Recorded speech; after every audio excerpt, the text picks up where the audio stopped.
kahit ano pang gawin natin, ibig sabihin, nailigtas yung buhay niya kung ang nandun na lang yung buhay niya na itinagda ng Panginoon.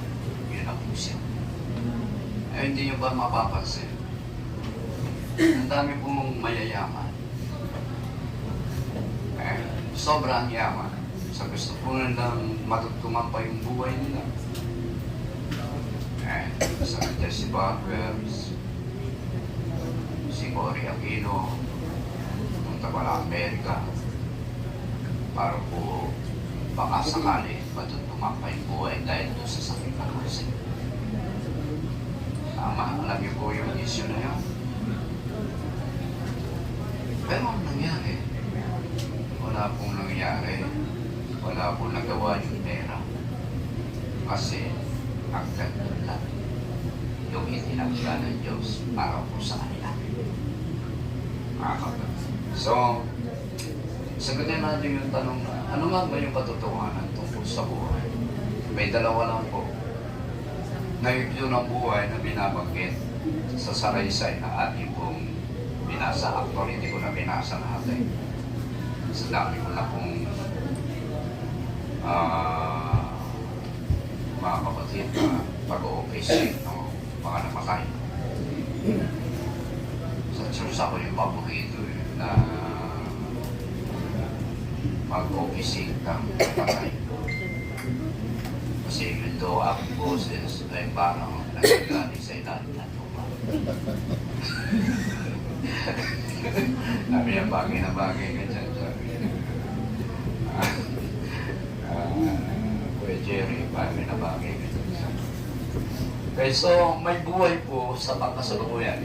Ang ibig ko sabihin, may buhay ng pangkasalukuyan, may buhay panlupa. May buhay panlupa. So dito makikita natin yung karakter, mayaman, at saka mahirap. Yung mayaman, sabi ko nun, dinidescribe niya, ay nilalarawan niya yung mayaman na nagdaramit na ang mamahaling damit eh. Palagay ko itong damit ito puro signature. Isa lang dadamit ng lokal na damit na. Kaya kumbaga dito po andito sa Pilipinas, hindi sa nagsusuot ng tatak Pilipinas. Made in the Philippines. Sinusuot niya yung pong mga signature na damit galing Spain. Kaya kaganda kaya yung mga damit sa Spain. Japan. Yung damit sa USA, hindi ko sila gusto ng mga taga-USA yung damit natin dito sa Pilipinas. Mas nagagawin lahat sila sa abon. So ganun po. Ganun.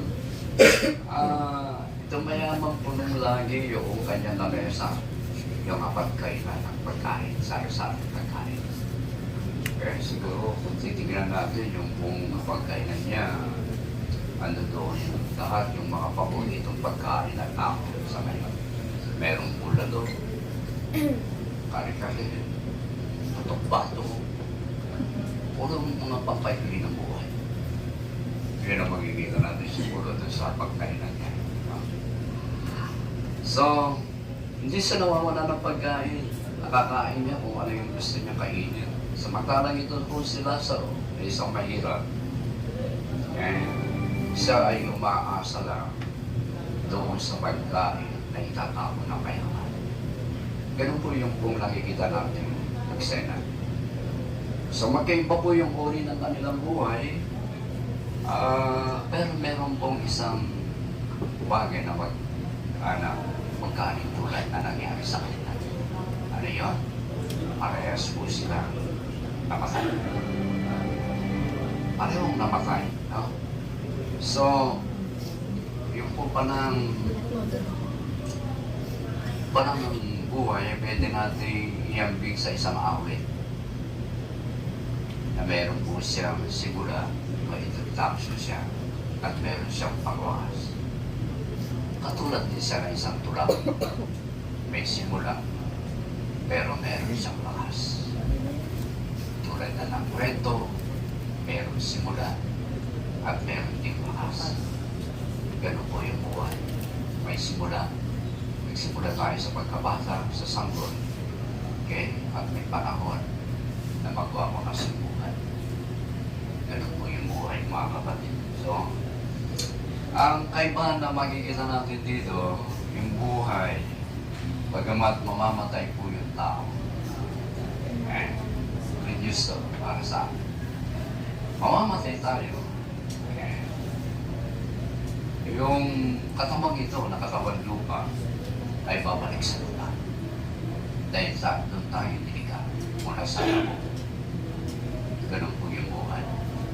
So, yung buhay natin, alam niyo po ba yung buhay natin, ito po yung kung magsisiguro o kaya gagarantiya sa panibagong lugar na ating pong katagpuan.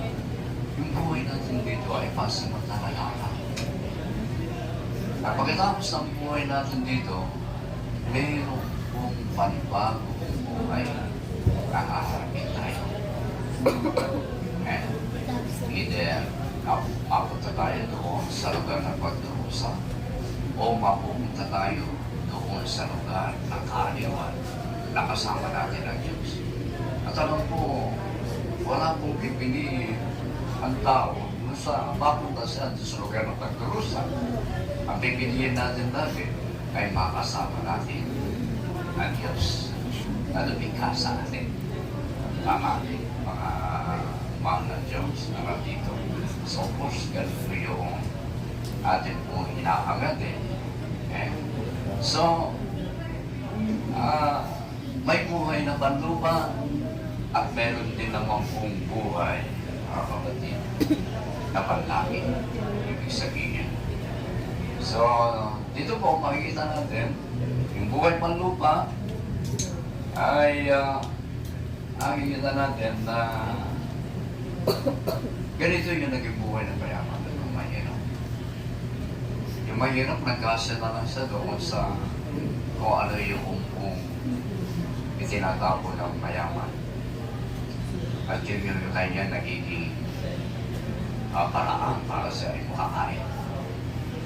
Samantalang itong mayaman, imbis na ibigay niya sa mga nangangailangan na katulad ni Lazaro, ang ginagawa niya, tinatapon niya.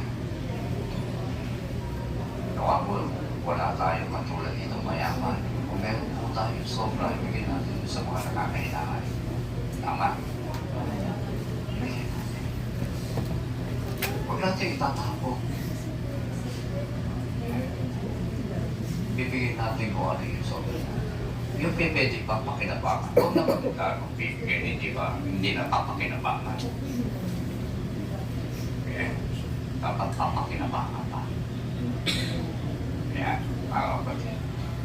So, dalawa, yung makikita natin, yung mahirap, dinala siya doon sa langit. Yung mayaman naman, dinala siya sa lugar ng pagdurusa.